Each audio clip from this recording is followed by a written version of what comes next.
Bom dia para todos nós. Magé, seja muito bem-vindos. Quem está hoje aqui? Magé, Resende, Angra, Volta Redonda também está. Barra do Piraí, Barra Mansa.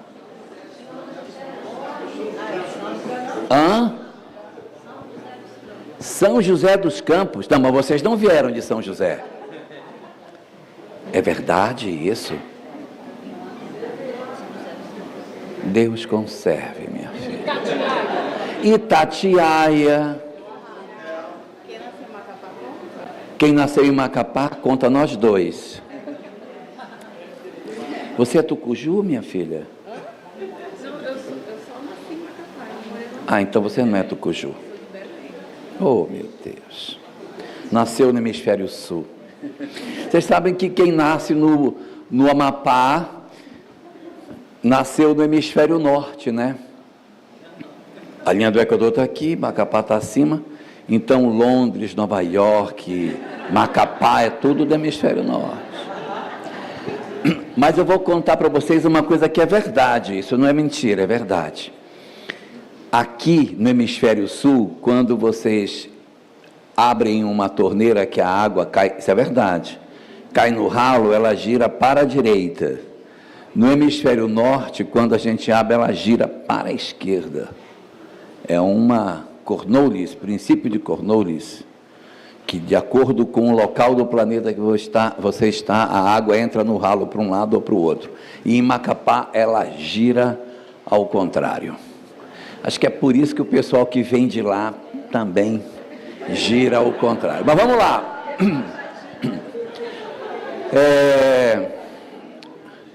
Nós vamos hoje dar prosseguimento ao que estivemos vendo na nossa tarde de ontem, em que a gente conversou sobre muitas coisas introdutórias sobre o assunto. Hoje a gente vai entrar de frente no tema que a gente tem para trabalhar.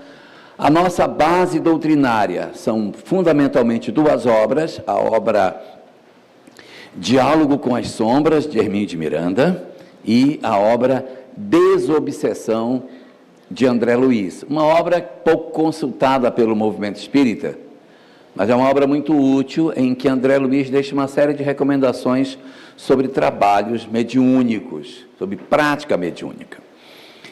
E nós vamos trabalhar em cima disso, e tal como ontem, quem tiver dúvida, tiver perguntas, a gente para, responde e volta para que a gente consiga avançar dentro dessa nossa questão. Podemos começar? Então vamos lá, Maurício. Bom, hoje vamos falar sobre o médio dialogador, e se eu falar doutrinador é porque eu sou velho, tá bom? E às vezes eu me atrapalho nos termos. No livro do André Luiz, ele também não chama de doutrinador. Então André Luiz não chama de doutrinador. Também não chama de dialogador. Ele tem um outro nome lá. Médium esclarecedor. Que no fim, no frigir dos ovos, é a mesma coisa, só questão de nomenclatura. Como eu disse ontem, essa questão de doutrinador é para não parecer que você quer catequizar os outros. Mas vamos em frente.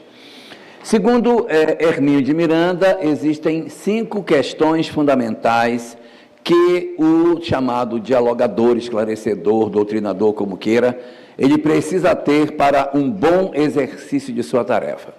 Característica número 1, o amor. Não se faz trabalho de atendimento aos espíritos ou qualquer atividade dentro do movimento espírita despidos de amor. Não é propósito do movimento espírita nós trabalharmos distantes dessa questão. Às vezes as pessoas vêm para o movimento espírita e elas vêm com um ânimo de fazer, porque tem que fazer, porque o compromisso, e fulano não fez, isso é um absurdo, falta de responsabilidade. E a gente fica se perguntando, sim, mas é isso mesmo que é o negócio? É para a gente estar brigando, se desentendendo para servir a uma causa que a gente diz que é do bem? Nós temos que tomar muito cuidado quando, em defesa do bem, nós temos que praticar o mal. Tem alguma coisa meio equivocada nisso aí. Existe, inclusive, um termo na psicologia que a gente usa quando nós temos muito conhecimento religioso, muito conhecimento espiritual, mas a gente não ama. Tem um termo usado na psicologia, quando eu sou muito conhecedor, mas o meu coração não é bom. Vocês conseguem compreender uma pessoa que conhece muito, mas tem um coraçãozinho duro? Isso chama-se síndrome de Nicodemos. Então a pessoa acha que ela sabe muito, ela humilha os outros que sabem menos. O católico. E o protestante. Isso aí é síndrome de Nicodemos. Pessoa que gosta de debate, vamos debater. Olha esse versículo, tu não sabe de nada, eu é que sei. Isso é síndrome de Nicodemos. Apego a cargos, brigar por cargos no centro espírita, não querer sair, se agarrar nas coisas. Mas se eu tiver que deixar o departamento da infância e juventude, eu vou jogar café no HD, porque não tem nem sentido eu fazer tudo isso e uma pessoa vem pegar o que está pronto. Eu vou apagar tudo que eu vou esconder, vou tocar fogo no material. Isso tudo é síndrome de Nicodemos. As pessoas que se agarram nas coisas e não querem largar.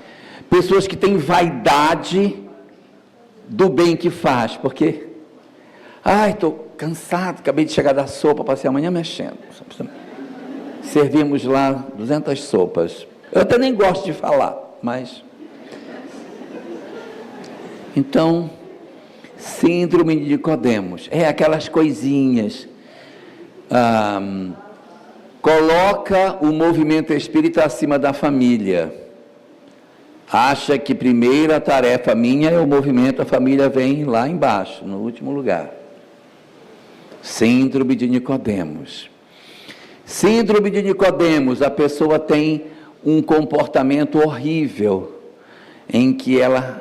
Lá fora tem uma maneira de ser, quando ela passa na porta do centro espírita, bom dia, meu irmão, minha irmã, bom dia.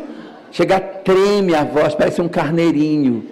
E a pessoa não é assim, Renato, a pessoa não é assim. Eu estou mentindo, a Romilda não conhece, mas lá em Rondônia tem um pessoal que é assim. Tem, lá, aqui não. Então, assim, o povo treme para falar. Coitadinho de mim, eu não sou ninguém. Gente, isso na boca do Chico Xavier ficava muito bom, porque era verdadeiro. Então era sincero, funcionava. Na nossa boca é falso, não fale, porque não é verdade. A pessoa fala para o outro dizer que nada, isso é importante. Então isso é besteira. Isto é síndrome de Nicodemos. Síndrome de Nicodemos, botar a culpa no obsessor. Olha, eu até estava vindo, mas o meu obsessor não deixou eu vir. Tudo é o obsessor, tudo é ele, é o culpado, ele que não deixa. Síndrome de Nicodemos, falta de piedade com as pessoas. Você chega com a mãe e diz, olha, não pode chorar pelo seu filho não, tá? Porque ele desencarnou, mas ele está vivo. Engula esse choro aí e vamos sorrir e vamos trabalhar. Você quer que uma mãe que perdeu um filho, no dia seguinte chegue no centro espírita, a pessoa tem o direito de entristecer e tem o direito de deprimir. Ela tem o direito, claro que a gente tem o dever de ajudar, mas a gente não ajuda criticando. E como último característica da síndrome de Nicodemos, a pessoa acha que o objetivo do espiritismo é a transformação intelectual e não a transformação moral. Aí ela pergunta para você, já leu a obra tal? Já, muito essa obra é boa. E já leu a obra tal também? Isso aqui também é muito bom. Já leu essa outra? Você precisa ler. Como se a leitura fosse, quando na verdade o objetivo é a transformação moral. Antídoto para a síndrome de Nicodemos. Série psicológica de Joana de Ângeles. Ok? Bom, então, primeiro atributo, amor. Nós temos que ter este atributo para o trabalho. Atributo número 2, conhecimento doutrinário. Porque se eu não tiver conhecimento doutrinário, eu vou me atrapalhar, vou fazer besteira, vou tomar como certo errado, tomar como errado certo, vou ter abordagens impróprias, e isso tudo acaba atrapalhando o trabalho. Então, o conhecimento doutrinário é muito importante. Falamos demais sobre isso ontem, nem vou me prender muito a essa questão. Próximo ponto, terceiro da série aqui, é a compreensão do Evangelho. Não é conhecimento do Evangelho, que é conhecimento do Evangelho. Conhecimento do Evangelho é conhecimento doutrinário. É compreensão, que é a capacidade de você realmente entender o que significam aquelas palavras e não usar como arma contra as pessoas, mas entender o Evangelho na maneira como ele tem que ser entendido, do jeito que Alcione compreendia o Evangelho no livro Renúncia. Aquela vivência verdadeira, aquele sentimento verdadeiro de Jesus como sendo uma referência para nós. Isso é muito importante. Outro dia em casa, a minha mulher me deu uma bronca. Ela disse assim para mim: você tem uma visão muito errada de Jesus. Eu disse: eu? Ela disse: é. Aí eu disse: por quê? Disse: porque você fala de Jesus como se ele fosse assim, o governador planetário, o mestre, mas você não enxerga uma coisa que ele tem. O que eu não enxergo? Aí ela disse: o poder que ele tem. O poder. Quando você diz o nome dele numa reunião mediúnica, as estruturas tremem. Ele tem um poder. Quando você está envolvida com ele, que você usa o nome dele, você mexe nas estruturas da entidade que você está atendendo. Ele tem uma capacidade de mexer com a intimidade das pessoas, mas para você fazer isso, você tem que ter uma compreensão dele como sendo um Senhor transformador de vidas. Aí eu: tá bom. Compreensão do Evangelho. Quarto, fé. Se você não tiver essa compreensão dentro do trabalho que está acontecendo, você não consegue realizar. Você tem que ter convicção do trabalho que você faz, que a equipe espiritual está a postos. Você tem que ter essa questão de maneira bastante nítida. E como última característica, a compaixão. Compaixão. Deixa eu dar uma dica para vocês. Quando vocês fizerem slides, a gente nunca sabe quando o slide termina. Aí você aperta, o bicho já passou para outra. Aí você volta. Então tem uma dica. Você põe aquele pontinho ali, ó, depois da última palavra do slide. Aí quando tem esse pontinho, significa que acabou, que agora vem um outro slide. Se eu fiz certo, todos os slides têm um pontinho no final. Deveria ter falado só no final, né? Porque depois vai aparecer uns 100. Mas tudo bem. Vamos lá. A compaixão, ela é muito importante, porque se você não se apieda daquele que está diante de você, se você não tem a capacidade de compreender que ele é alguém que precisa de socorro, se você não tem misericórdia na sua fala, você consegue ajudar pouco. Você ajuda pouco. Atendimento que se faz numa mesa mediúnica é a mesma coisa que o atendimento fraterno pelo diálogo. É a mesma coisa. Só que em vez de você estar conversando com o encarnado, está conversando com o desencarnado.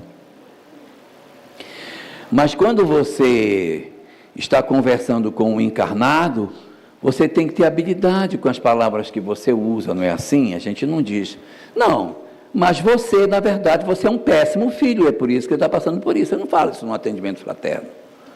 Você diz, será que de repente a forma como você vem trabalhando com sua mãe não pode ter motivado esse sentimento nela? Eu não vou dizer, mas você é um péssimo filho, horrível. Fosse você, eu tinha mandado prender você, né? Fosse sua mãe. A gente não faz isso. A mesma coisa, no atendimento da mesa mediúnica, a gente também tem que ter compaixão e saber usar as palavras quando a gente for trabalhar os conteúdos com aqueles que se manifestam. Ok? Fala, Maurício. Junto com a compaixão, a empatia também é importante, né? Junto com a compaixão, a empatia também é importante, né? A empatia, ela decorre dessa compaixão. Eu vou abrir cada um desses, se Deus me der saúde. Eu vou abrir, é porque posso, de repente, pá, né? Então, vamos abrir cada um desses aqui. Exato, aí quem for médio, eu incorporo instantaneamente e a gente não vai ter prejuízo para o estudo. É uma prática. Bom, então, aqui nós estamos com esse conceito de compaixão, e esse conceito é um conceito muito bonito, Maurício, porque o conceito cristão de compaixão é diferente do conceito búdico de compaixão. O que é compaixão na visão dos cristãos? Compaixão é, para cristãos, coitadinho, o bichinho, está sofrendo, ai, estou com uma pena. Isto é a compaixão cristã. É piedade, é misericórdia, é ter dó da pessoa, ter empatia, o bichinho, está com uma fome, o bichinho. Isso é cristianismo. Como é compaixão no sentido búdico? Como é que o Buda usava o sentido de compaixão? Olha o sentido, como é bonito. Compaixão para o Buda é: eu entendo você como você é, porque é isso que você pode dar. Então, compaixão na visão do Buda é aceitar o outro do jeito que o outro é, porque o outro não pode dar mais do que ele já está dando. E a gente, às vezes, quer que o marido, por exemplo, tenha um comportamento que o bichinho não tem. Que ele não tem. E aí a compaixão é, ele não vai conseguir dar mais do que isso que ele já está fazendo, ele só consegue chegar até aí. O máximo que ele consegue, esse é o máximo que ele consegue. Então, para ele já é um esforço, Aí a pessoa fica querendo acordar ao som de um piano, de um violino de manhã cedo. É uma declaração de amor, todos os dias, café na cama com uma rosa atravessada por cima do café. Olha, eu coloquei 2,5 gotas de adoçante no seu leite e tal. Gente, não vai fazer, coitado. Então, compaixão no sentido búdico é entender que neste momento ele não tem condição de oferecer mais do que isso. Então você para de sofrer, porque você não fica aguardando que o outro entregue o que ele hoje não pode dar. Diz o Buda que o homem sofre porque deseja. Não é que ele deseje sofrer, é porque ele tem expectativas. E quando as expectativas não se realizam, ele se frustra e ele sofre. Então o homem sofre porque ele tem desejos. Se você não tiver desejos, automaticamente, você não cria expectativa, então está tudo bem. Não se sofre quando não se cria expectativas sobre aquilo que a pessoa não pode dar. Isso passa pela questão da empatia, Maurício. Vamos em frente. Essa compaixão aqui, você vai já ver. Eu vou abrir cada um desse para a gente ver. Vamos abrir as portas da esperança. Vamos lá. Vamos ver sobre a questão do conhecimento espírita. Por que conhecimento espírita durante um trabalho de atendimento para uma entidade é importante? Por que, Cláudia Mônica? Por que, meu Deus, é tão importante este conhecimento espírita para nós. É porque este conhecimento vai nos permitir perceber que os benfeitores estão na condução do trabalho. Que eu não abri um trabalho por conta e risco da minha cabeça. Que eu vou entender, não, por aquilo que a doutrina espírita nos orienta, existe uma equipe espiritual que coordena o trabalho. Os verdadeiros condutores do trabalho não somos nós. Os verdadeiros... Ai, que delícia! Os verdadeiros condutores do Maravilha! Nossa!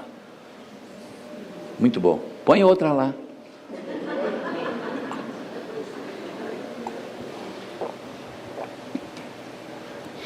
Os verdadeiros condutores do trabalho não são os encarnados, são os desencarnados. Eu tenho que entender que eu sou uma engrenagem disso. Se eu não tiver conhecimento espiritual, eu não entendo isso não, Romilda. Eu não acho não. Eu acho que a nossa equipe é aquela galerinha que está ali, coitadinha, e que é esse pessoal que vai tocar o trabalho.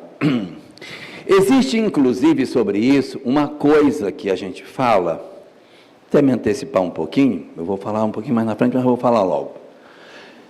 Que é quando a gente lida com algumas lideranças espirituais e que elas vêm negociar com o grupo. Isso acontece muito. Diz, olha, nós vamos aqui dar um aviso para vocês.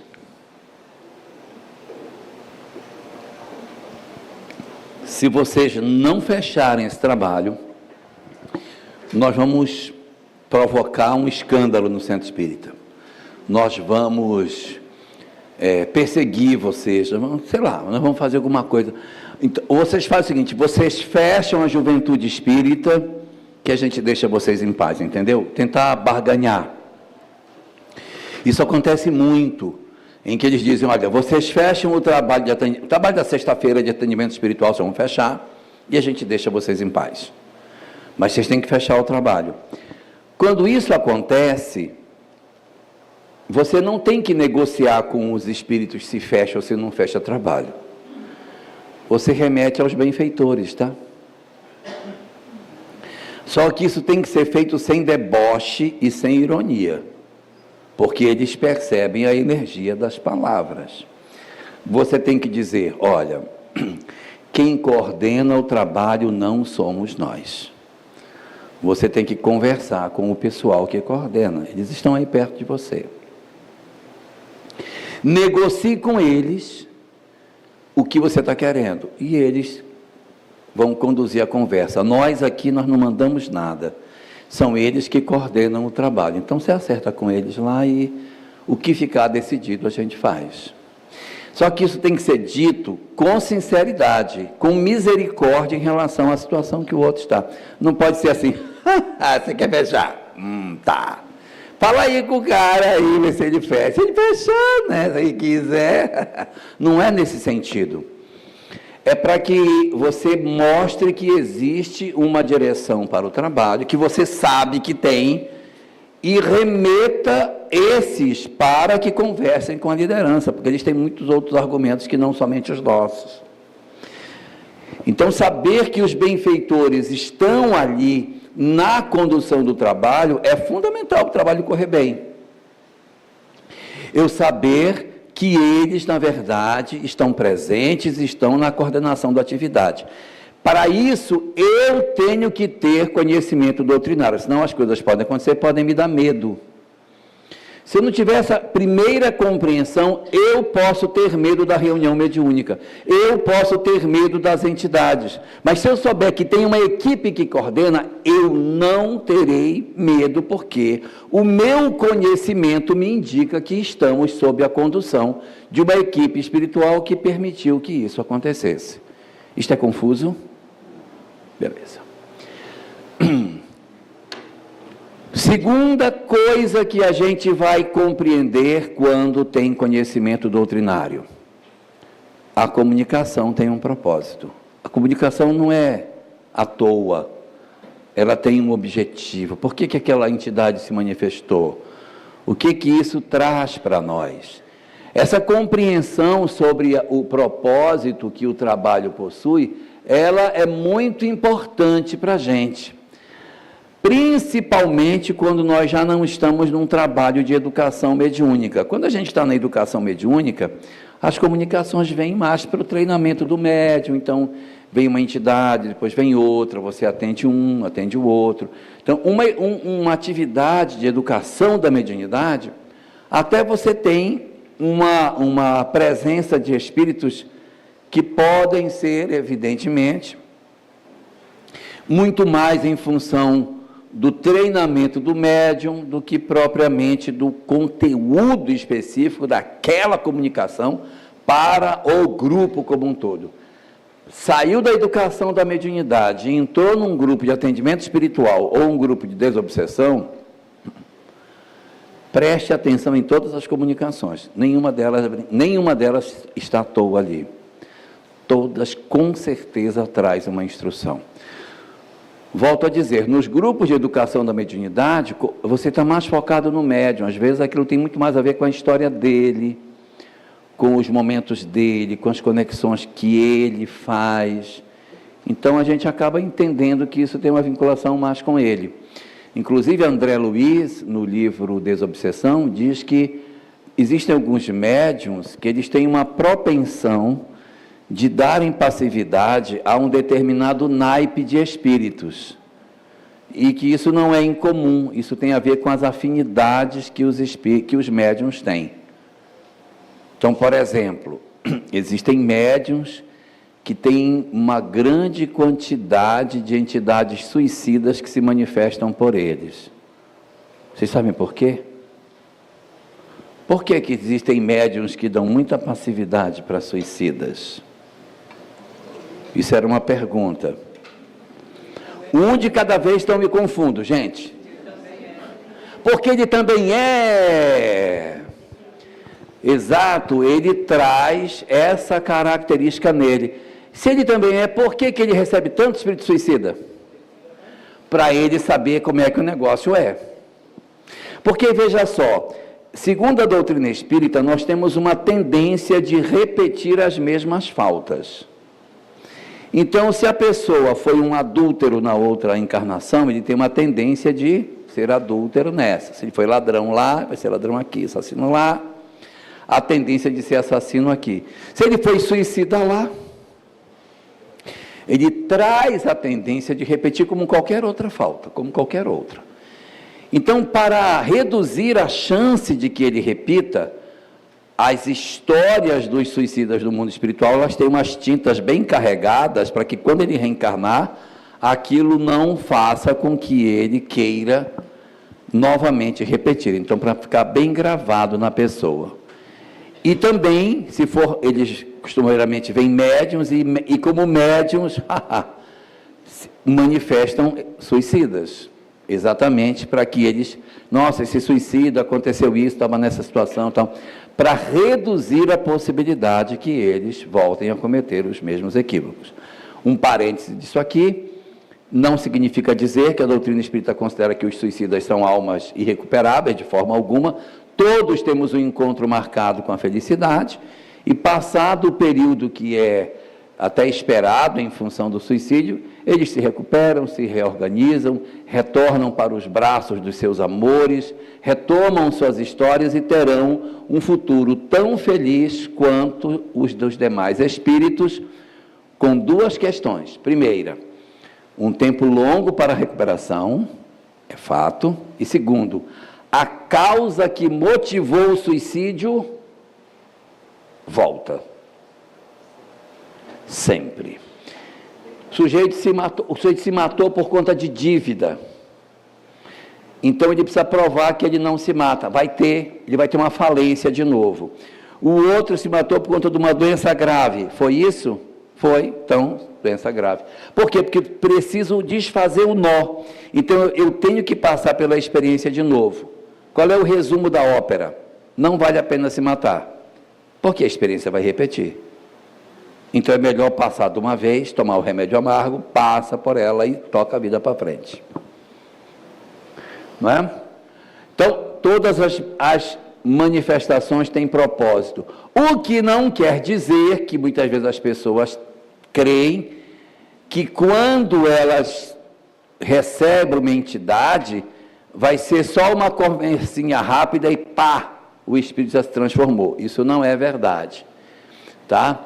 Toda a comunicação, ela é aproveitável, mas não quer dizer que ela seja transformadora.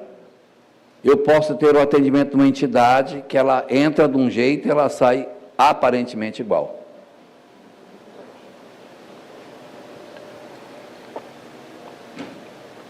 O espírito chega na reunião mediúnica esbravejando, com ódio, com raiva, você conversa, ele sai aparentemente do mesmo jeito. Mas, na verdade, ele já está mexido, ele não mostra. Exato, é aqui, ó. Às vezes, a gente precisa de umas 2, 3, 4, 5 vezes, mas o fato dele ter vindo já demonstra que ele já não está íntegro, já tem umas rachaduras dentro dele. Eu trouxe até uma imagem para representar isso. Então, ele já está molinho, sabe? Já está molinho, não está mais. Já está molinho. E aí, veio uma entidade para se manifestar, e ela vem braba, ela vem com raiva, ela vem... Não tenha dúvida, se ela veio, ela já está trincada. Ela está trincada.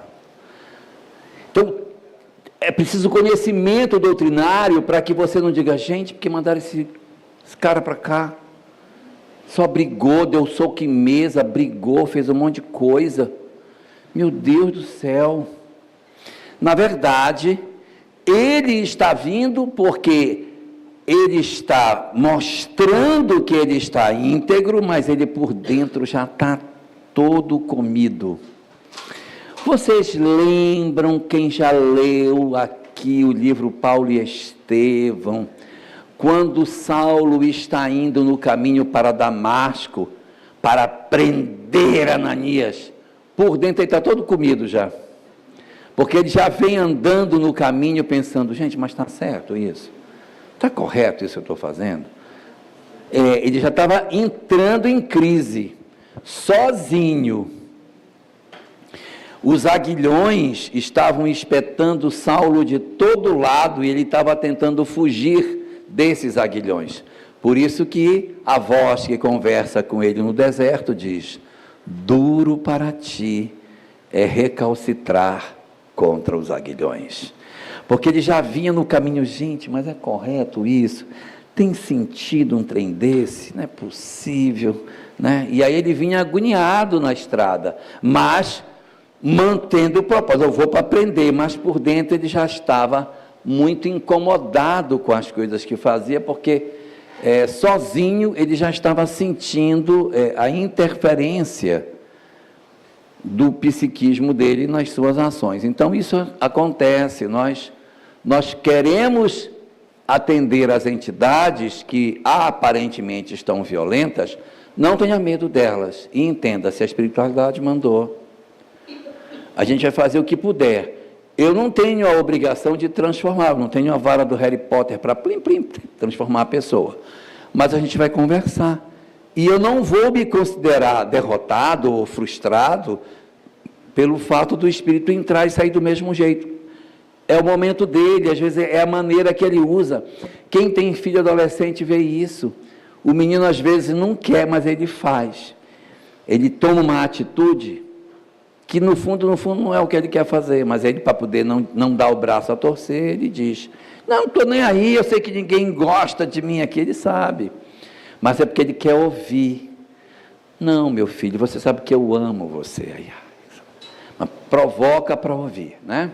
Então, isso também a gente precisa entender. E é o conhecimento espírita que vai nos ajudar na dinâmica dessa questão. Elahá, só uma pergunta. Também é correto entender que, como você falou, que ele já está fragilizado ou ou cansado, né? Sim, ele está fragilizado, cansado. Ou cansado. É certo também entender que ninguém vai até uma reunião mediúnica forçado. De uma certa maneira, ele pediu para estar ali. Daqui a pouco, no próximo bloco. Obrigado. Daqui a pouco, a gente vai tratar desse assunto aí. Eu trouxe alguns exemplos de situações práticas sobre isso. Por exemplo, religiosos que aparecem nas reuniões mediúnicas. E vem duro, gente. Vem duro. Absurdo que vocês estão fazendo. E usa dos argumentos que vocês servem a quem? Nós é que representamos o verdadeiro cristianismo, vocês não são nada. Ou da outras vezes, francamente, encontrar você aqui no meio de bruxos. Justo você, que vergonha, onde que está você que está misturado com esse monte de bruxaria? Isso é muito comum. Então, essas entidades, elas vêm com esse tipo de expediente, de falar sobre essas coisas. E eu preciso entender que se uma entidade religiosa, ela vem para uma reunião mediúnica, é porque, de alguma forma, a gente pode estabelecer um diálogo com ela. Lá na frente eu coloquei algumas coisas, mas os assuntos se entrelaçam, eu vou falar um pouquinho antes, depois a gente aprofunda lá na frente.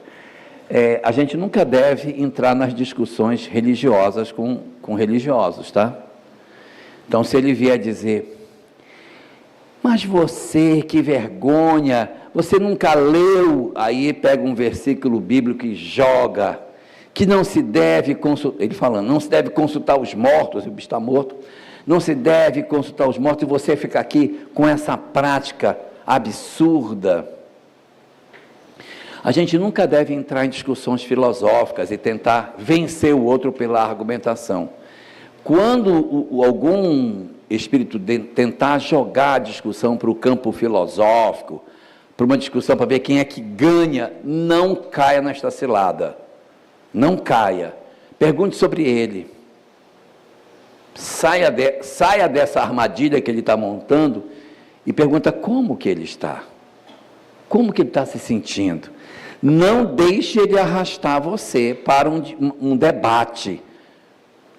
Reunião mediúnica não é para debater, para saber quem é que ganha debate, não. Quando ele joga para um lado, você joga para o outro.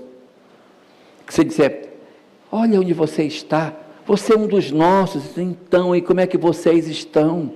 E você, como é que você está? Onde estão seus amores? É uma estratégia para tirar o foco das discussões da mente e levar para o coração. Isto é fundamental num trabalho de atendimento, numa reunião mediúnica. Daí, religiosos a gente vai encontrar demais. Nós vamos ter religiosos arrependidos, isso tem muito, religiosos arrependidos que aparecem nas reuniões mediúnicas, lamentando o que fizeram, os equívocos que cometeram.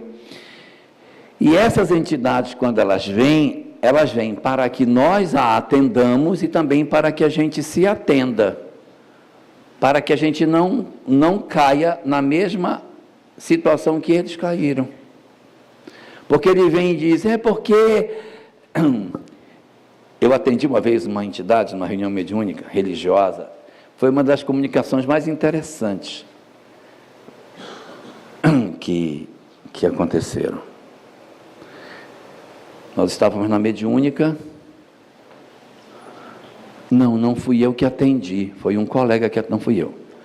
Ele apareceu na mediúnica e disse assim, ele não disse que ele era religioso, ele disse, eu vim aqui deixar um recado para vocês.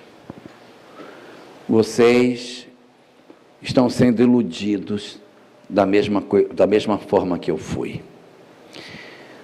Porque pregaram para vocês que depois da morte havia um céu, um lugar para onde ir. E aí começou a falar das coisas assim, mas eu vim para dizer para vocês, não tem nada do lado de cá. É tudo mentira. Não tem nada aqui. Mentiram para mim e estão mentindo para vocês. Aí o doutrinador que estava na doutrinação disse assim: mas se não tem nada, como é que você está falando comigo? Ele se aborreceu, ó. E você está pensando que eu estou brincando com você? Eu estou vindo aqui ajudar vocês, falar das coisas como são do lado de cá, e você fica brincando. Eu não estou brincando com você. Eu vim dizer para você que aqui não tem nada, que só tem escuridão. Então, ele não estava dizendo que não existia vida após a morte, ele estava dizendo que não tem nada. É tipo um limbo, você vai para o outro lado e fica numa circunstância sem perspectiva. Aqui não tem nada. E aí você fica brincando comigo. Estou brincando com você não, rapaz. Eu estou querendo ajudar você. Vocês estão tão perdidos como eu. Não tem nada do lado de cá. É tudo mentira. Mentiram para mim, estão mentindo para vocês. Então existe essas circunstâncias dos religiosos que chegam assustados com o que aconteceu com eles, como eles estão, a circunstância espiritual na qual eles estão envolvidos, e existe os intolerantes, isso também existe, né? Aqueles que vêm questionar, que vêm perguntar por que a gente mudou, por que nós não estamos mais com eles, o que foi que aconteceu, por que nós nos bandeamos. Isso acontece muito. Rabinos, rabino como vem, rabino. Rabinos, pessoas do Islã, como vem? Presos na ideia das suas crenças religiosas, período da Idade Média, ainda com aquele pensamento medieval que aparece na reunião. E tudo isso a gente tem que ter conhecimento espiritual para que você saiba que se eles vieram, tem um propósito. Analise até onde aquela entidade não traz a sua própria história no que ela está fazendo e acolha como se acolhe uma pessoa que está, na verdade, precisando muito de ajuda. Outro dia eu vi uma entrevista na televisão do pessoal da Fraternidade Sem Fronteira. Vocês conhecem a Fraternidade Sem Fronteira e tal, que trabalho bonito. E aí era um programa de auditório na TV e o Wagner Moura estava lá. E o apresentador do programa perguntou para ele assim: mas me diga uma coisa, por que você faz esse trabalho que você faz? Por que você faz? O que você faz? O que motiva você a fazer esse trabalho na África, essas coisas? Você faz isso por quê? Quando ele fez essa pergunta, gente, veio tanta resposta na minha cabeça. Digo, gente, o que eu responderia se fosse eu? Aí eu comecei a conjecturar, eu falaria isso, porque, na verdade, o que tem, que é a lei de causa e efeito. Aí comecei a imaginar como é que eu responderia. Enquanto eu estou organizando a minha mente para responder a pergunta que o cara fez, o Wagner respondeu: porque eles são meus irmãos. Porque eles são meus irmãos. E se você pensar, que você imaginasse que um irmão seu estaria na África, passando por aquelas, você ia pegar um avião e você ia lá, você ia dar um jeito para ir. A mesma coisa você transfere para cá. Quando você ouvir, pense que ele seja alguém ligado a você, para que você consiga atendê-lo melhor. Então, os religiosos costumam vir nessa condição. Também existem os obsessores pessoais. Então, existem muitos obsessores. O que é obsessor pessoal? O obsessor pessoal é o obsessor pessoal, né? Obsessor pessoal. É porque tem 3 tipos de obsessores, né? Na verdade, 5. Vou dar os 5 tipos. Não, de estimação não está no meio. Existe obsessão odiosa por vingança. Cadê a minha secretária, gente? Ela nem veio, ficou tão traumatizada ontem que ela nem voltou. Ah, tá ótimo. Anota aí. Obsessão odiosa por vingança. Isso é um tipo de... Eu não preciso nem dizer o que é, né? É uma obsessão odiosa por vingança. Aqui estão os pessoais. Os pessoais estão aqui, as obsessões pessoais. Segundo, obsessão odiosa pela causa. O problema não é com você, é com a causa que você defende. Então, você é professora numa escola pública, eu tenho raiva de você. Já que você está aí de ser professora, eu vou deixar você em paz. Então, você já tem um bocado de obsessor. Mas tem uma quantidade imensa de espíritos que ajudam. Meu Deus. A gente ganha realmente, quando a gente se filia na obra do bem, ganha alguns obsessores e ganha, como diz o Roberto Carlos, bilhões de amigos. Quero ter 1 milhão de amigos. Pois é. Então, fazer o bem sempre faz bem. Então, obsessão odiosa pela causa é porque a pessoa está vinculada a uma causa que incomoda eles. Não é com você, o problema é com a causa.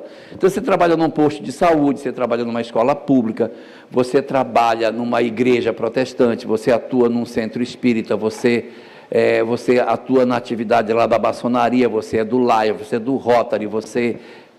sei lá, tanto lugar do grupo escoteiro, aí já tem uns caras que não gostam de você, porque você está lá. Porque se aquilo faz bem, me incomoda. Terceiro tipo, obsessão odiosa por inveja. Obsessão odiosa por inveja. O que é uma obsessão odiosa por inveja? Ele não tem nada contra você, ele nem conhece você, mas o fato de você acertar irrita ele, sabia? Vou dar um exemplo para a gente compreender. Na sala de aula, não tem aquele pessoal do fundão que você entra lá no fundo? Quando o nerd tira a nota baixa, como é que eles ficam? Eles não têm nada contra o nerd não fez nada para eles, mas o fato dele tirar uma nota ruim é uma alegria. Nossa, por quê? Porque mostra que eu não sou tão ruim. Então, quando ele tira uma nota ruim, você, tá vendo? Você também erra. Isso. Então, eu torço e eu até atrapalho você para que o seu acerto não me incomode, porque você acertar muito me incomoda.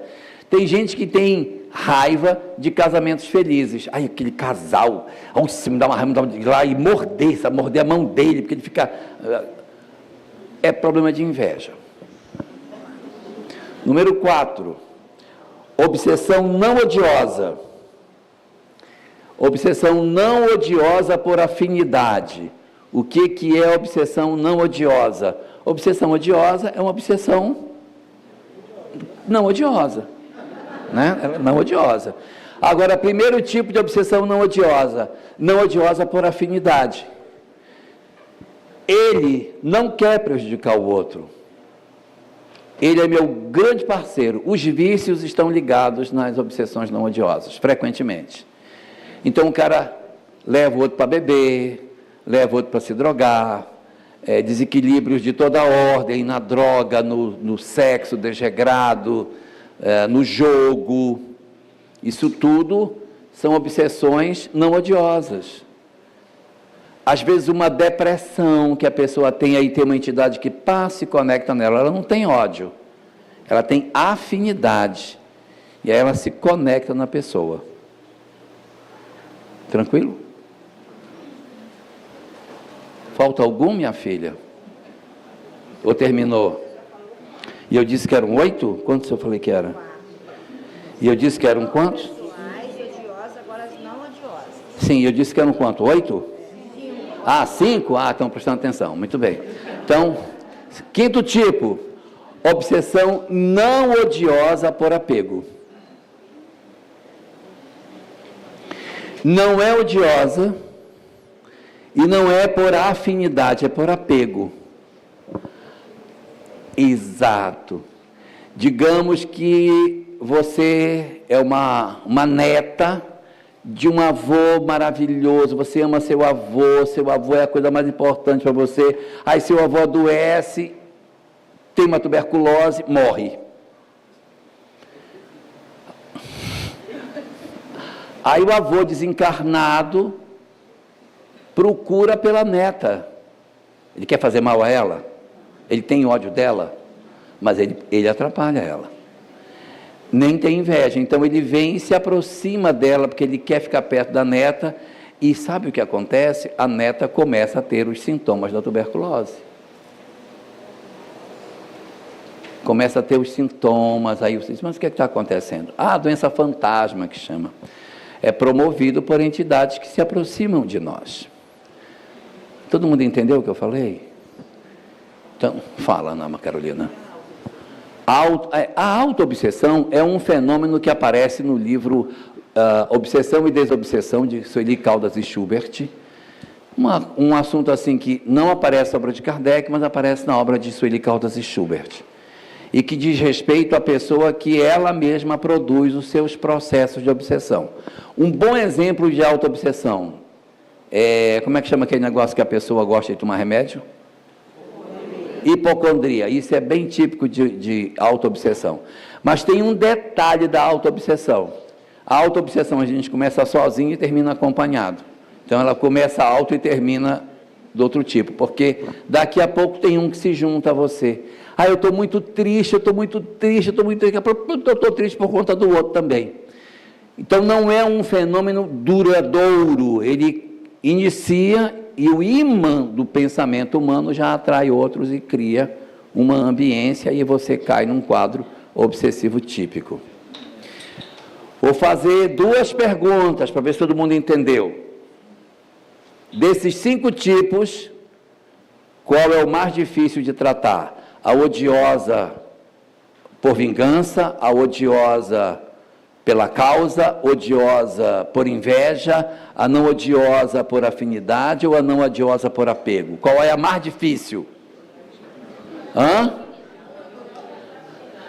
Não odiosa, minha filha, vou ter que levar você na minha mala, não tem jeito. A mais difícil de tratar é a não odiosa por afinidade. Por quê? Porque é por afinidade. Aí quando você trata um, o outro puxa. Quando trata o outro, o um puxa. É difícil. É uma simbiose, é um processo de obsessão recíproca, porque A obsedia B, B obsedia A, e para você desvincular, dá trabalho, colega, dá trabalho, porque está ligado com as predileções do espírito. O espírito tem que mudar as suas predileções para promover a desconexão. Pergunta número 2. Qual a mais fácil de tratar dessas 4? Obsessão por vingança, obsessão pela causa, obsessão por inveja ou obsessão por afinidade? Por apego.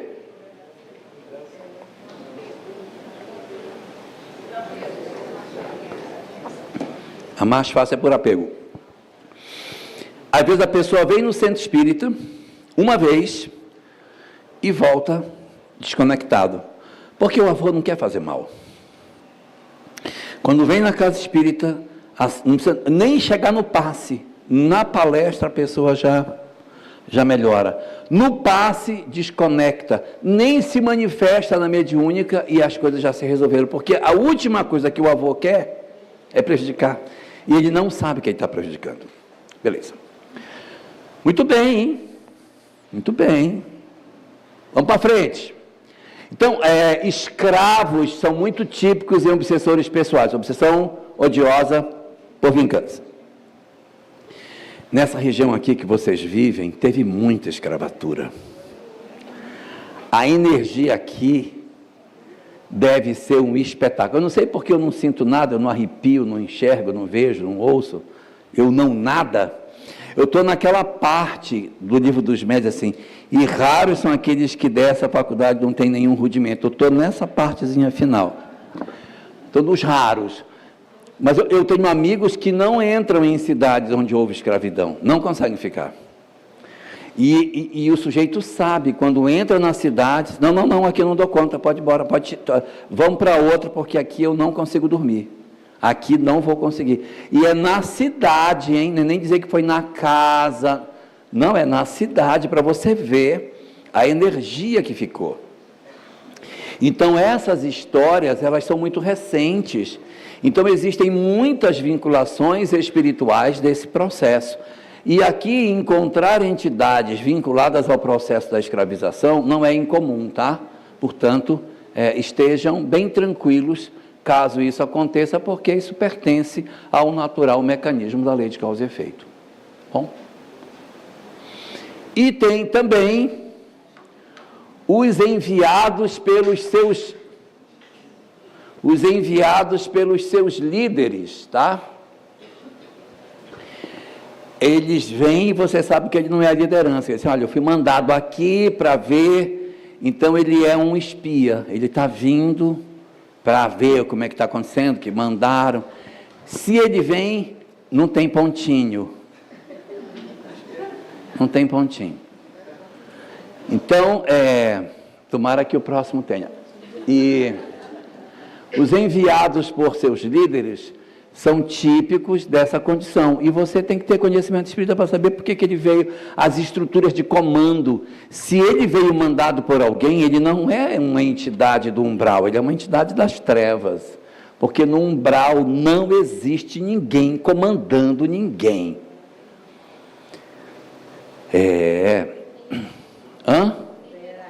Não tem hierarquia no umbral. Aí vocês vão me dizer assim, isso não é verdade.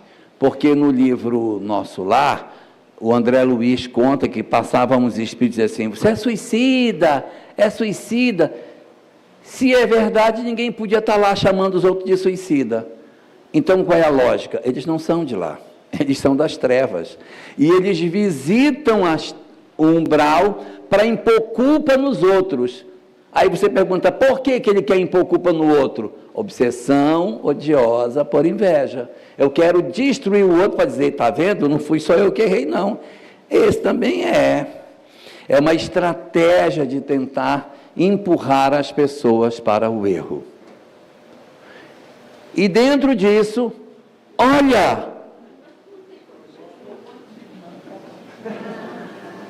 tem um negócio. Esse aqui é do outro slide. Esse aqui já é o outro. Faltou o ponto. Minha filha, bata a foto, por favor. Você bateu? A intuição é uma coisa espetacular, né? Falei tanto que tinha que ter o ponto e eu não botei, né? Para vocês verem como é. Isso aí é para ver como não fazer. Já que estamos falando de líderes, vamos falar só de líderes. Eu trouxe aqui sobre líderes.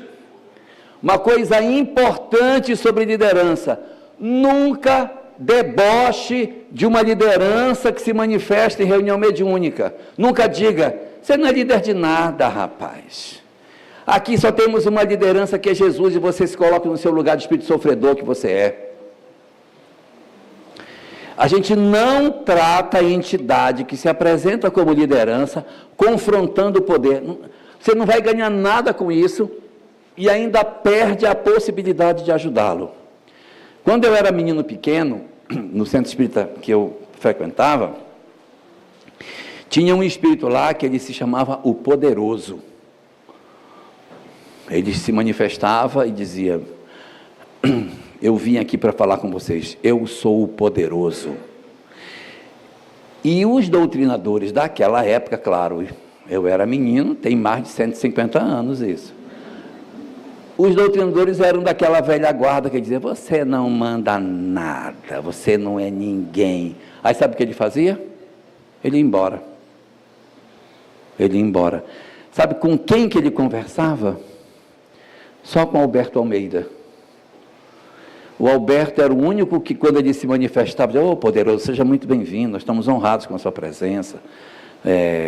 Fique à vontade, estamos aqui reunidos para receber você. O que é que você precisa? E fazia para ele, olha, eu gosto de conversar com você porque você me respeita. Porque você me respeita. Agora esses outros aqui, ninguém me respeita. Então, mas você me respeita, então eu gosto de falar com você. E o Poderoso gostava de vir para negociar. Ele sempre queria negociar. Vocês fecham o trabalho tal e eu deixo vocês em paz. E naquela época ele tinha uma ameaça horrível. Se ele fosse fazer essa ameaça hoje, o pessoal ia rir dele. Naquela época, meu Deus, eu menino, mais de 100 anos atrás, ele dizia assim, fechem a juventude, se vocês não fecharem eu vou provocar um escândalo, vou engravidar uma menina de lá. Hoje foi engravidar, que bom, mande 2 logo grávida e tal. Mas naquela época ia ser um escândalo se acontecesse, mas ele tinha essa fala de tentar ameaçar. Então, a gente precisa falar que respeita a liderança desses espíritos. Mas quando falar que respeita, é de verdade, não é com deboche. Não, você é uma autoridade, você é maravilhoso. Não, fale com sinceridade, que, não, por favor, fique à vontade, né? Eu lembro uma vez, quando eu era novinho, uma reunião mediúnica, essa eu não assisti, eu só ouvi contarem. Se manifestou uma liderança dessas assim, e o doutrinador disse: você não manda nada, rapaz, você não tem poder de coisa nenhuma, aqui você não é coisa nenhuma, você não é nada. Ah, você quer ver? Eu vou virar essa mesa, O doutrinador, que evidentemente não pertencia à religião do Vale do Aço, por isso que ele fez isso, porque se ele fosse desta região, ele jamais faria um negócio desse tipo. A mesa era grande, ele estava numa ponta da mesa, como todo bom dirigente gosta de sentar na cabeceira, e a entidade estava na outra cabeceira lá. Eu vou virar essa mesa. Aí o doutrinador botou um dedinho na mesa assim, vira que eu quero ver. E botou só um dedinho. E o espírito lá de lá catou a mesa por baixo e começou a fazer força para virar. Ele dizia: vira, rapaz, tu não é poderoso? Bora, rapaz, vira. E esse pobre desse espírito lutou para empurrar essa mesa para cima e ele não conseguiu. Você não manda nada, você não é ninguém, não sei o quê. O bicho ficou tão bravo que foi embora. Aí pá, aumentou e incorporou. Se nunca mais faça isso, deu trabalho para segurar a mesa. Da próxima eu vou soltar. Só vim só avisar. Foi embora.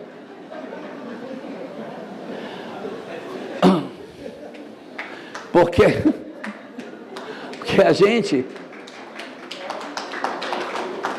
a gente quer, na verdade, medir força, não se mede força. E aí, como eu estava comentando ainda há pouco, perguntar o que aconteceu com você.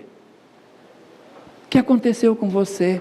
Aí você não é evidente, você pergunta: por que você está nesse estado? Por que você está nesse estado? Porque não é possível que uma entidade que odeie esteja bem, gente. A gente pergunta pelos seus amores, nunca pergunte por pessoas específicas. Você pergunta pelo seu amado, você diz assim: e onde está sua mãe? Se minha mãe me largou quando eu era criança. Aí não adianta. Aí você pergunta onde estão seus amados, você pergunta os afetos. Há quanto tempo você não vê as pessoas que você ama? Aí você: porque eu vou acabar com você? Mas você está esquecendo de você. Você está esquecendo de você. Eu vou destruir a vida dele, eu vou acabar com ele, o que ele fez, e você vai ficar como? Como que você vai ficar? Então, aí, uma estratégia que a gente usa, quando está falando com obsessores pessoais, é dizer para ele assim: ele já está entregue à lei de causa e efeito. Ele já vai, você não está vendo as coisas que ele está passando pelo que ele fez? Você não precisa sujar suas mãos, porque você é uma pessoa boa. No livro Diálogo com as Sombras, tem uma conversa que ele mantém com uma entidade obsessora, em que ele está dizendo: você tem que, pense bem, não vai valer a pena você perturbá-lo, obsediá-lo e tal, está conversando, e o espírito está resistindo. Aí numa certa hora a entidade para e diz assim: qual é o seu problema? Você por acaso é advogado de defesa dele, é? Aí o Hermínio Miranda diz: não, eu sou advogado de defesa seu, porque ele já está entregue à lei, mas eu quero que você não se comprometa. Eu quero que você não saia da condição de vítima, porque você merece ser feliz. Ele não, ele já está entregue, ele já fez besteira, a lei já vai alcançá-lo. Mas é você que não precisa se sujar. Não manche suas mãos. Por isso, a gente pergunta: o que está acontecendo com você? Não deixe o cara levar você para raciocínios lógicos. Leva o cara a pensar nele mesmo. Lembrando que, se ele aparece na reunião, Fernanda, algo já está cansando. Algo já está cansando nele. Ele já está meio mexido. E está igual o Paulo de Tarso indo para Damasco. Ele já está meio se questionando, não é? Eu não sei se vocês sabem, mas existe uma falange espiritual.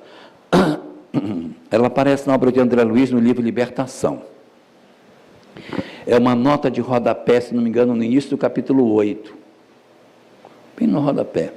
É uma falange espiritual chamada dragões. Já ouviram falar dos dragões? Quem são os dragões? Pergunta de prova. Quem são os dragões? Um de cada vez, gente. Os líderes das trevas. Muito bem. É mais que isso.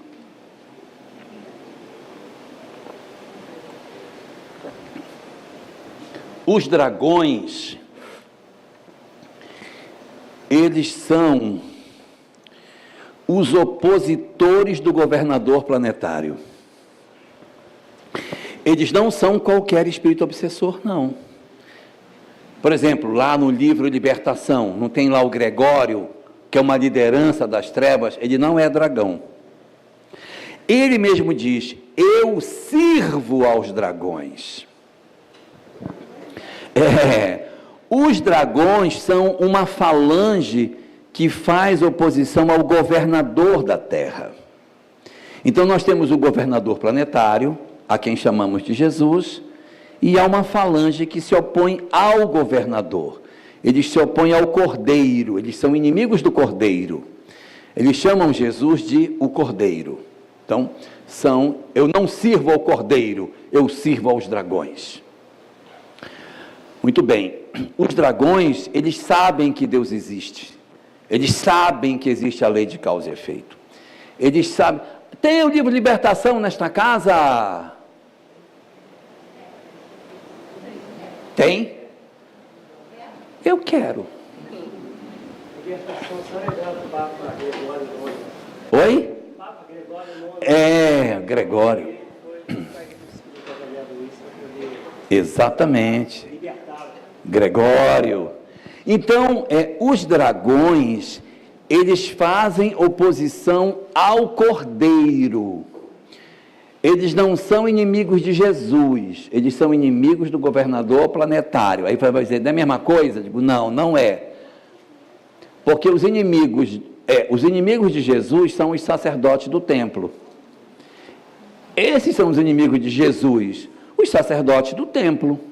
Mas ele não é Jesus, eles são inimigos do governador do planeta. Essas entidades, elas estão nesse processo de negação da proposta do Cordeiro desde a fundação do planeta. Aí você vai dizer, não evolui não, meu filho? Não é? Evolui, mas parece o tráfico. Quando cai o líder, o que acontece? Um de baixo sobe e a organização se mantém. Então, ao longo desses 4,5 bilhões de anos, já houve várias lideranças dos dragões, mas o Cordeiro continua sendo a liderança. Espetáculo. Cadê põe uma página 67 aí para mim. Cadê? Me dá aqui. Deixa eu achar. Que eu quero mostrar um negócio para vocês. Essa edição aqui é outra. Turururu.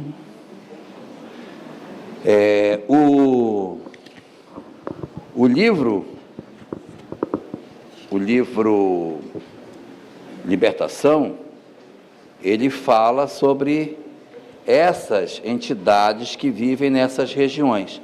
E essas entidades, elas são extremamente voltadas para a oposição ao pensamento que o Cordeiro apresenta. E não é que a gente queira dizer que eles não acreditam em Deus. Não, eles acreditam, eles sabem que Deus existe. Não só sabem, como eles também, que essa edição eu não vou saber localizar. É um discurso do Gregório que começa assim: esta casa não pune nem recompensa, escusado qualquer direito à misericórdia. Você lembra o capítulo? Na página 66, 67. Não, é outra edição. Gente, eu vou entrar em depressão. Bom, mas eu quero dizer para vocês o seguinte: eles sabem de lei de causa e efeito, eles conhecem todos os mecanismos dessa questão, só que eles não aceitam a misericórdia como instrumento. Um espetáculo. Olha o discurso do Gregório: esta casa não pune e nem recompensa. A morte é caminho para a justiça. Escusado qualquer recurso à compaixão entre os criminosos. Olha o que ele diz: não somos os distribuidores do sofrimento, mas sim os mordomos do governo do mundo. Eles se acham os verdadeiros representantes de Deus e não o Cordeiro. Deu para entender a diferença? Eles não acham que Deus não existe. Eles dizem assim: não, esse negócio de misericórdia está tudo errado. O cara que fez vai ter que pagar pelo que ele fez. Eu não estou errado não, só estou querendo que o cara pague pelo que ele fez, ele vai pagar. Nós é que somos os verdadeiros mordomos do mundo. Deu para entender a lógica deles? É uma lógica diferente. Exato. Agora eu vou ler um pedacinho olha o que ele diz: nossa função é selecionar delinquentes, a fim de que as penas lavradas pela vontade de cada um seja devidamente aplicada. Aí olha só, atenção para a sequência: quem abriu a boca para vilipendiar e ferir, prepare-se para receber de retorno as forças tremendas que desencadeou através da palavra envenenada. Quem desviou a visão para o ódio e para a desordem, descubra novas energias para contemplar o resultado do desequilíbrio a que se consagrou. Quem utilizou as mãos em sementeiras de malícia, de discórdia, inveja, ciúme, perturbação, organize agora energias para a colheita dos espinhos. Aí fala de sexualidade. Quem centralizou os sentidos no abuso da faculdade sagrada, experimentará no corpo e na alma explorações dolorosas, tal como a represa que por muito tempo guardou micróbios e monstros segregados à distância do curso tranquilo das águas. Seguidores do vício e do crime, tremei. Quem é? É seu, meu filho? Muito obrigado. Rapaz, é tu que está por aqui, tudo bom? Olha só. Vocês nunca viram nenhuma palestra espírita dizendo isso, não? Ixi, eu vejo tanta palestra falando: cuidado, hein? Porque a lei de causa e efeito vai pegar e vai amassar quem tiver errado. Quando você faz uma palestra desse tipo, a sua palestra, quem está conduzindo são os dragões. Porque isso aqui que a gente leu é lei de causa e efeito sem misericórdia. E eles se acham os legítimos representantes. São lideranças que têm certeza que estão certos. Eu não sei se tem aqui alguém que gosta de Star Wars. Gosta de Star Wars? Quando os Jedi se despedem, qual é a última frase que eles dizem quando se despedem? Qual é a última frase que eles dizem? Que a força esteja com você. E quando os Sith se despedem, o que é que eles dizem? Que a força esteja com você. Porque os Jedi acham que eles representam a força. E os Siths dizem que não, que são eles que representam a força. Guardadas as proporções, é exatamente isso. O Cordeiro tem uma visão E os dragões têm outra, em que aqui é justiça sem misericórdia, aqui é justiça com misericórdia. Essas lideranças, claro que um dragão não vai aparecer na nossa reunião mediúnica, mas alguém que serve aos dragões pode aparecer, tá? E a gente não ironiza, não ofende os parceiros que ele tem, porque teve um pessoalzinho seu que veio aqui, e eu já dobrei todos eles, agora é a sua vez, agora daqui você vai sair mudado. Porque aqui no nosso grupo é assim, entrou aqui, a gente amarra, prende, fica preso até transformar. Gente, isso é de uma brutalidade sem tamanho. Então tem que ter respeito nesta relação com essas entidades. Senão a gente não consegue fazer. E não é porque você queira ganhar o outro, vai fazer isso para enganar. Não é. É porque é assim que a gente tem que fazer. Nós temos que tratar as pessoas com humanidade. Então ouvi-los, considerar o que eles falam, tá? Muito bem. E existe uma situação que demonstra bem quem está no comando. Alguns dizem assim, eu nem sei como eu cheguei aqui.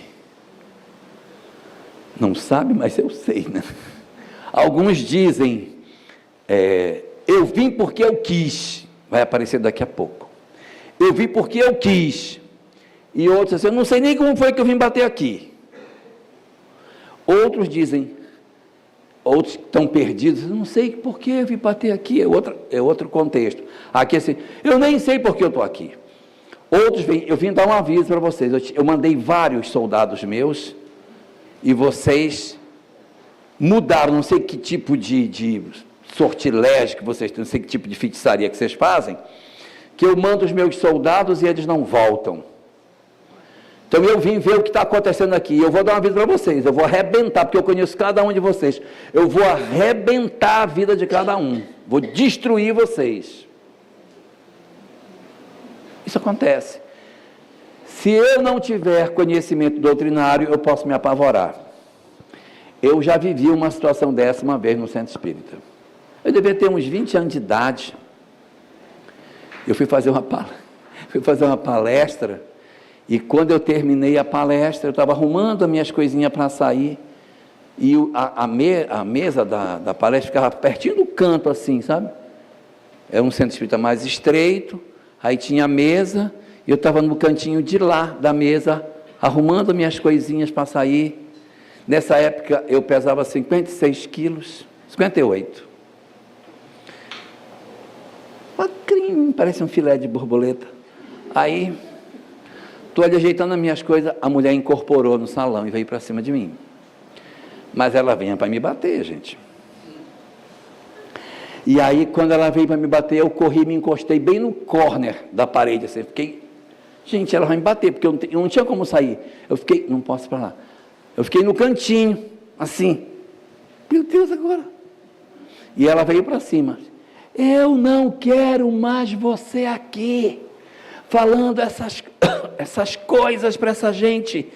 Não volte aqui, você está me ouvindo? E eu, sim, senhora. No canto, aí veio um rapaz e retirou e tal.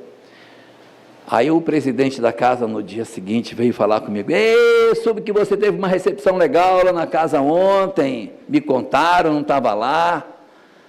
Aí eu disse, olha, se o objetivo da entidade era me assustar, ela conseguiu, porque eu não dormi nem um pouquinho, eu passei a noite inteira só vendo o olho dela em cima de mim. Então, dá medo, sim, dá medo, você com medo. Mas existem algumas estratégias de como que a gente faz para não sentir tanto medo das entidades que falam essas coisas. Vamos ver? A gente vai usar a fé. Os instrumentos que a fé nos dá, porque esse é um outro atributo que tem lá naquele slide, a existência da fé para que a gente consiga conduzir os nossos conteúdos, né? Então a fé nos leva à seguinte questão: você tem que crer que a equipe espiritual está presente para atuar no trabalho que você está fazendo. Você pode não estar vendo, mas você tem que acreditar que a equipe espiritual está atuando dentro da atividade que está sendo feita. Você tem que ter certeza disso.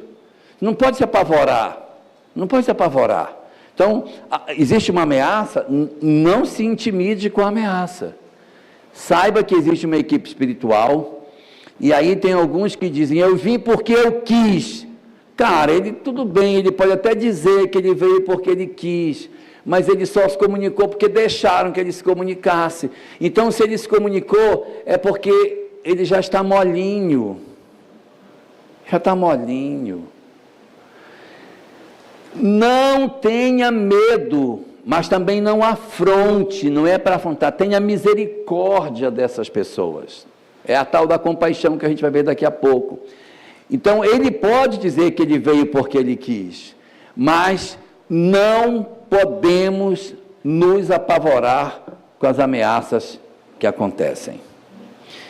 Tem um filme chamado Soul, vocês já viram? Que é um desenho.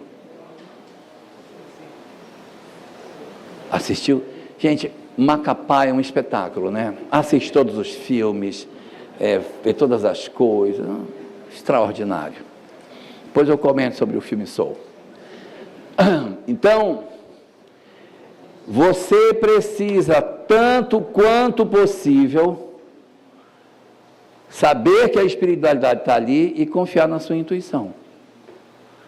A gente vai afinando a intuição ao longo do trabalho, vai aprendendo a ouvir as falas e tentando responder a essas falas que muitas vezes aparecem no nosso ouvido.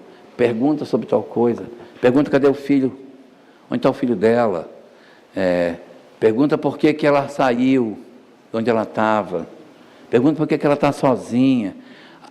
Essas intuições, elas às vezes vêm na cabeça. Veio, fale. Vale. Tá bom? São 10h30 na capital da oportunidade. Nós vamos fazer um intervalinho de 10 minutos para a gente levantar e se esticar. E daí a gente volta para a última parte. Tá bom?